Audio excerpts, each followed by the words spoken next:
Salut à tous et bienvenue sur Johnny Catch. Il est l'idole de Chicago, le prophète de la Straight Edge Society, Monsieur Pipe Bomb en personne, mesdames et messieurs, CM Punk.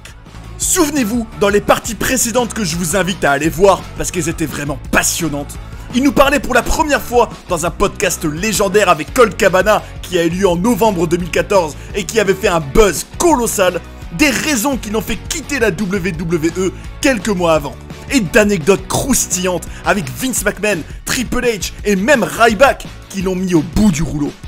Et aujourd'hui, dans la suite de ce podcast qui est sorti le 4 décembre 2014, vous entendrez le Kid de Chicago réagir à tout le grabuge que son témoignage avait provoqué, et vous apprendrez entre autres s'il serait prêt à retourner un jour à la WWE, comment on l'a harcelé pour faire paraître Roman Reigns très fort fin 2013, comment la compagnie de Vince McMahon a failli lui faire rater le mariage d'un de ses meilleurs amis, et ce que The Rock lui avait dit dans un texto après la sortie du premier podcast. Vous êtes bien sur Johnny Catch, CM Punk en interview avec Colt Cabana, c'est parti!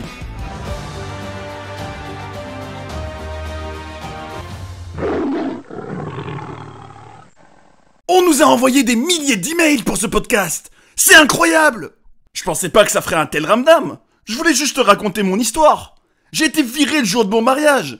J'ai reçu tous les papiers juridiques de la WWE le jour de mon anniversaire. Et j'ai donné mon histoire aux fans pour Thanksgiving. J'avais besoin de la raconter pour pouvoir aller de l'avant et passer au prochain chapitre de ma vie. Ce n'était pas censé être un gros clash contre la WWE. Rien n'est scripté. C'est que du spontané. C'est vrai qu'il y avait beaucoup d'informations dans notre premier podcast. C'était vraiment thérapeutique pour moi. Je me sens super bien depuis. Avant, tu avais beaucoup de rancœur. Mais ça a dû te faire du bien de recevoir toute cette positivité de la part des fans. Ouais, carrément. Et je pense vraiment avoir été complet dans ce que j'ai raconté. Vu ce que j'ai dit, je pense pas avoir besoin de donner d'autres exemples de la communication catastrophique de la WWE. Une question que j'ai beaucoup reçue, c'est est-ce que ça te dérange qu'il y ait ces chants CM Punk à la WWE depuis que tu n'y es plus? Pourquoi ça me dérangerait? Juste, ce qui est bizarre, c'est que j'ai l'impression qu'ils chantent mon nom quand il y a ma femme dans le show, et Jelly. Il faut savoir que j'ai plus regardé de catch depuis 2011, moi. C'est la vérité. Quand j'ai re-signé en 2011, j'ai plus rien regardé. Avant, j'étais ce type qui regardait tout et qui analysait tout. Désormais, je jetais juste un œil à nos house shows, mais je ne regardais plus rien. Encore moins mes matchs ou mes promos. J'ai arrêté de le faire. Parce que je n'avais plus la foi de le faire. Je continue juste à regarder les moments où il y a ma femme. Et ça, je regarde parce que c'est ma femme. Apparemment, quand il lui chante mon nom, c'est une marque de respect. Mais il devrait plutôt chanter son nom à elle. Il y a aussi des fans qui chantent CM Punk quand il y a quelque chose qui est nul.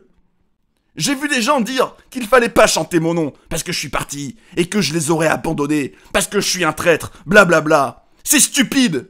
Je suis pas en colère contre le gamin que je voyais au magasin, à qui je disais bonjour, et qui a arrêté son job.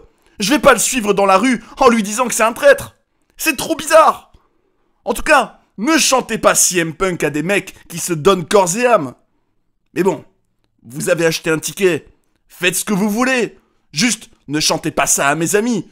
Chantez ça à ceux qui sont nuls et qui écouteront. Beaucoup ont demandé si tu reviendrais dans le catch. Si par exemple, on t'offrait de faire le main event de WrestleMania. Je vais répondre par une histoire que j'adore, et les personnes intelligentes comprendront. Un jour, le groupe de rock des Doors a fait l'émission de télé de Ed Sullivan à l'époque. Et ce qui est marrant, c'est que j'ai raconté ça à Paul Heyman, et il a tout de suite compris ce que je voulais dire. Les Doors n'étaient pas encore connus à ce moment-là. Et à l'époque, si vous étiez des jeunes musiciens, et que vous passiez dans l'émission de Ed Sullivan, votre carrière allait décoller. C'était énorme. Si tu étais personne, après avoir fait cette émission, tu devenais quelqu'un. Les Doors se préparaient à jouer leur morceau, et un producteur est venu les voir et leur a dit qu'il y avait un souci. Ils étaient censés jouer la chanson Light My Fire, et on leur a dit qu'il y avait une phrase dans les paroles de la chanson qu'ils ne pouvaient pas dire, parce que c'était trop sexuel. Le producteur leur a dit de ne pas la dire, de changer les paroles. Les Doors savaient pas quoi faire. Ils lui ont dit qu'ils allaient changer cette phrase, ok. Ils se sont réunis, blablabla. Et au final, le chanteur Jim Morrison, vu que c'était en direct, a quand même dit la phrase. Les personnes de l'émission étaient excédées, et après leur performance, Ed Sullivan était dans une rage intense et allait les voir dans leur loge, les insultait et leur disait qu'il ne rejouerait plus jamais dans son émission. Jim Morrison lui a dit « On vient de jouer dans ton émission. » Moi, j'ai fait WrestleMania, ça y est.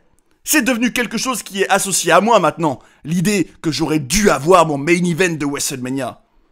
Je pense avoir communiqué cette idée pendant de nombreuses années au public. Et maintenant, la fenêtre est fermée. Le fait est que je pense que peu importe que les personnes travaillent pour la WWE ou pas, qu'elles aient travaillé pour la WWE ou pas, je ne fais pas l'unanimité. Je suis pas ce mec génial que tout le monde adore.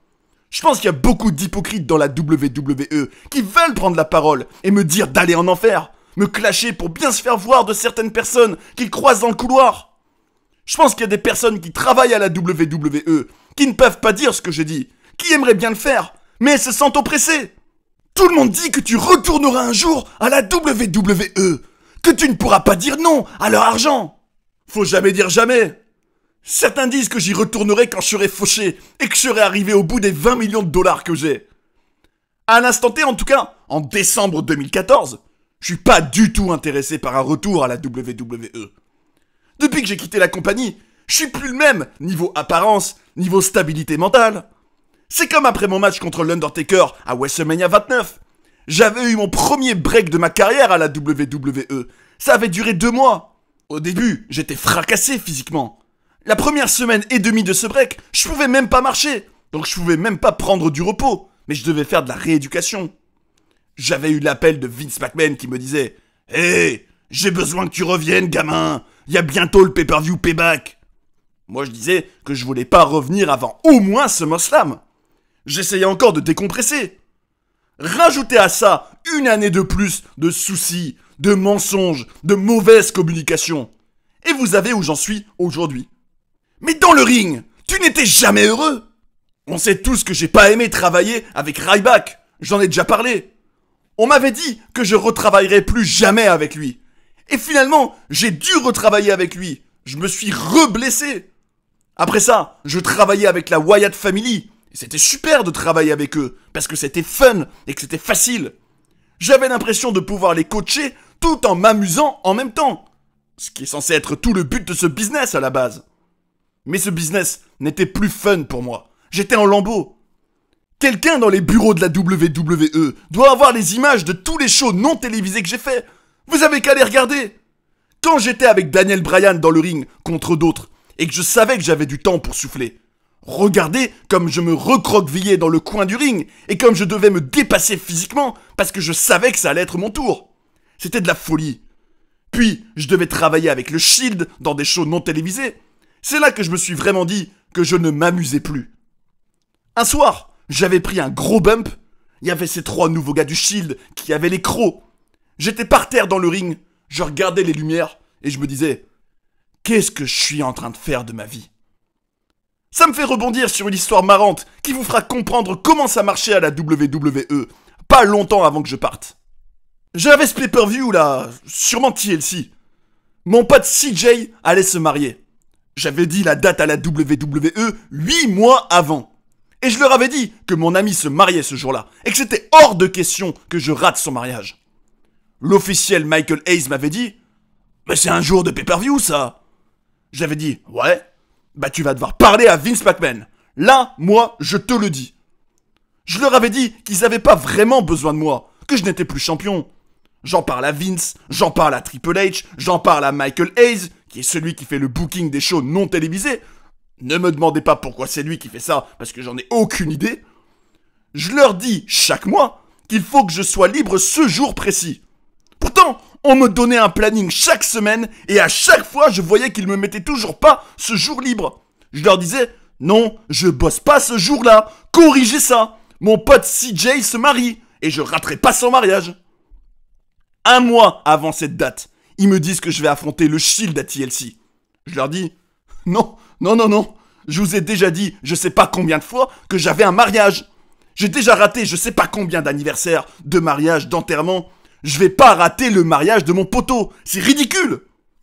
Ils me demandent où est-ce qu'il a lieu ce mariage. Je leur dis que c'est en Californie. Ils me disent que le pay-per-view est au Texas. Je leur dis, mais j'en ai rien à faire où il est votre pay-per-view. Moi, je serai en Californie. Vince me dit, j'ai vraiment besoin de toi. Je dis, ah ouais, t'as vraiment besoin de moi? Ok, alors voilà ce qu'on va faire. Je passe en premier dans le show, dans l'opener. Ma femme fait le deuxième match. Puis ensuite, on va prendre le jet pour aller en Californie. Une voiture nous attendra sur place pour nous conduire au mariage. C'est ce qu'on a fait finalement. On a réussi de justesse, mais c'était la fin du mariage. CJ était choqué que je sois venu. J'ai pu saluer tout le monde. J'avais dit que je serais là. Et j'y ai été. Sur le retour, on a pris une super photo avec ma femme devant le jet où on tenait des burgers. Le pay-per-view en lui-même, c'était moi contre le Shield. Un 3 contre 1. Ces 3 gars, c'était les mecs les plus mis en avant depuis Bobby Lashley vers 2006-2007. Ils étaient tous les 3 mis en avant et super protégés. On me disait, c'est toi qui vas gagner. Je dis, ok, si vous voulez. Et on m'attrape et on me dit, mais il faut vraiment que tu fasses paraître Roman Reigns très très fort. Et moi j'étais là dans ma tête à me dire, non, j'allais le ridiculiser, le détruire complètement, faire ma prise du JTS aux 3 en même temps. Au final je dis, ok, ça marche. Alors qu'on préparait le match, toutes les 2 minutes il y avait quelqu'un de nouveau qui venait et qui me disait, hey, tu dois vraiment faire paraître Roman Reigns très très fort, hein. Ça me tapait sur le système. Il y avait même des personnes qui avaient rien à voir avec le match, qui venaient me le dire. Je finis par répondre, vous savez ce qui ferait paraître Roman Reigns vraiment très très fort? S'ils me battent. Mais on me dit, mais non, Vince veut que ce soit toi qui gagne. Ok. Mais par contre, faut vraiment que tu le fasses paraître très très très... Oh bon sang! C'est bon, j'ai compris, la barbe! Je sais comment faire mon travail, fermez-la! Vous savez quoi? Je vais laisser Roman me battre, comme ça, il aura l'air très très très très fort, et vous serez content. Bah non, il faut que ce soit toi qui gagne, mais tu dois le faire paraître fort, blablabla. Bla bla bla. J'ai l'impression que ces agents qui s'occupent des matchs ne respectent pas les catcheurs, alors que pourtant, les catcheurs connaissent leur métier. Tout ça, c'est du micromanagement qui finit par supprimer toute la créativité de partout. Ça sert à quoi d'aller à ton travail et de dire « j'ai cette idée exceptionnelle » alors qu'à chaque fois que tu fais ça, quelqu'un te dit « non, fais plutôt comme ça ». Puis une autre personne arrive et te dit « non, fais plutôt de cette manière-là ». Tu dois juste faire ce qu'ils te disent. Machin te dit de faire ceci, Tartampion te dit de faire cela. Ils ont chacun leur propre agenda avec leurs intérêts à eux. Si tu fais pas ce qu'un tel veut, il va te détester. Puis l'autre dira « haha, il a fait ce que moi je voulais ». Mais la fois suivante, quand le premier va te faire une suggestion, tu vas te dire que le type essaye de te saboter parce qu'il est énervé que j'ai pas fait ce qu'il m'a dit la dernière fois. C'est comme ça que ça marche. On me dit que tu pourrais aller catcher au Japon, en Angleterre. Moi, je pourrais même aller affronter les Young Bucks dans les Indies. Mais le problème, c'est que si je dis pas que j'exclus totalement cette possibilité, il y aura des personnes qui vont s'accrocher à cet espoir que je revienne. Chris Jericho croit que je me sens exactement comme lui se sentait en 2005, quand il est parti de la WWE pendant 2 ans et demi, ou quelque chose comme ça. Lui, en 2005, il croyait qu'il ne reviendrait jamais. Et maintenant, il me voit moi dans cette situation, et il dit « dans 3 ans, il reviendra ». Je comprends son opinion, mais à l'intérieur, je me dis « toi, ils t'ont pas viré le jour de ton mariage. Avec toi, ils ont pas intentionnellement et malicieusement essayé de gâcher un des plus beaux jours de ta vie. Je veux pas entendre ces bêtises, comme quoi c'était une coïncidence, comme quoi les avocats n'avaient pas parlé aux personnes concernées. Moi, j'ai parlé à Triple H le 11, et le 13, je reçois un document qui était daté du 12.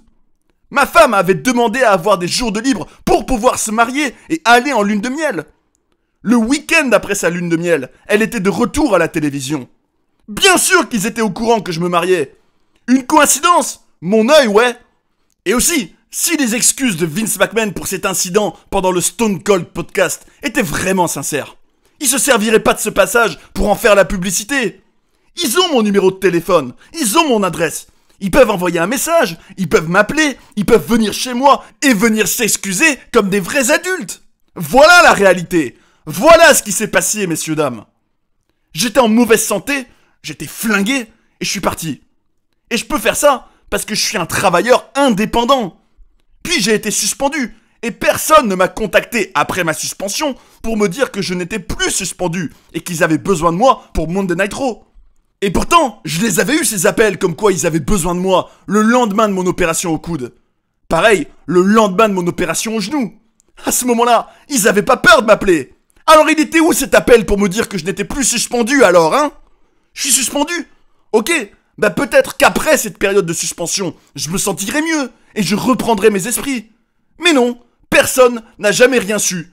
Pourquoi? Parce que personne n'a essayé de m'appeler. Tous les 6 mois, on avait un nouveau responsable des relations avec les talents. Et toutes ces personnes n'avaient rien à faire dans cette position. Vous êtes censé parler aux talents, mais aucun ne savait comment leur parler. Je suis un catcheur, moi. Le responsable des ressources humaines n'a aucune idée de ce que c'est de prendre des bumps. Il connaît rien à la vie des catcheurs. Je veux pas entendre que c'était une coïncidence et que vous êtes désolé. C'était juste un coup de communication. T'es vraiment désolé? Sois un homme et appelle-moi. C'est ça la réalité. Et il y en a qui disent « T'as signé un contrat ».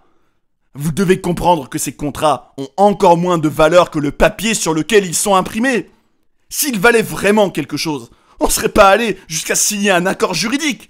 Ils m'auraient pas mis dans toutes ces galères et j'aurais pas fait ce podcast. J'ai attendu que toutes ces histoires légales soient réglées. Je ne les ai jamais poursuivies en justice. C'était uniquement une question de trouver un accord. Je leur disais « Hé les gars, devinez quoi ? Ça, vous avez pas le droit de le faire. Ça non plus, ça non plus. » Ils m'ont tout de suite dit « ok, comment tu veux qu'on procède ?» Voilà ce que c'était. Les avocats n'ont rien bloqué du tout. Et maintenant, je suis un homme libre. Regardez Alberto Del Rio. Dieu le bénisse, je l'adore ce type. Maintenant, il catch ailleurs qu'à la WWE. Vous savez pourquoi? Parce que tu ne peux pas mettre une clause de non-concurrence sur le contrat d'un travailleur indépendant. Point barre. Et l'autre jour, là, c'était Thanksgiving. J'étais avec mes proches, on mangeait la dinde. Et je regarde mon téléphone à la fin de la soirée, et je vois que j'ai un message de The Rock.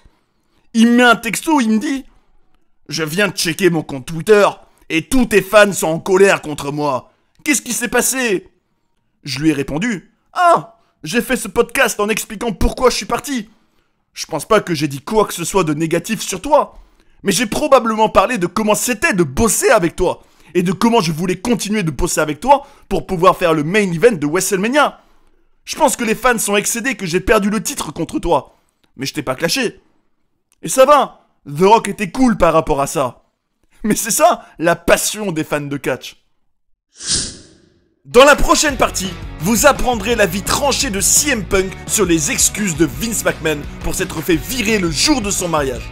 Comment il s'est fait rouler dans la farine par le management de la compagnie plusieurs fois, et notamment fait saboter son opportunité d'être sponsorisé par Slim Jim. Et même, comment la WWE avait initialement refusé qu'il soit sur la couverture de leurs jeux vidéo en 2013, et qui la fédération voulait à la place.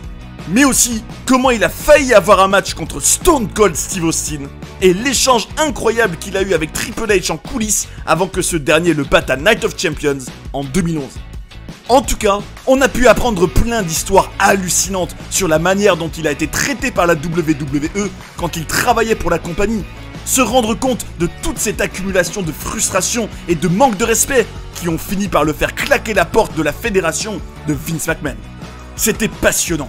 Et c'est sûr que la WWE n'en sort clairement pas grandi, même s'il faut évidemment prendre en compte que c'est la version de l'histoire du Kid de Chicago qu'on a entendu. En tout cas, après avoir écouté tout ça, laissez-moi vous poser cette question. Est-ce que vous comprenez que CM Punk soit parti début 2014 ? Ou est-ce que vous pensez qu'il a aussi des torts dans toute cette histoire ? Dites-nous ce que vous en pensez, ce sera génial d'en débattre ensemble et d'avoir des discussions enflammées parce que c'est le catch comme on l'aime. Si vous aimeriez que CM Punk revienne un jour à la WWE, tatanez-moi cette barre de like, partagez la vidéo et abonnez-vous pour ne pas rater les suivantes, c'est la meilleure manière de soutenir la chaîne. Un grand merci à tous ceux qui l'ont fait et qui vont le faire. On est ensemble. Prenez soin des vôtres et à bientôt sur Johnny Catch.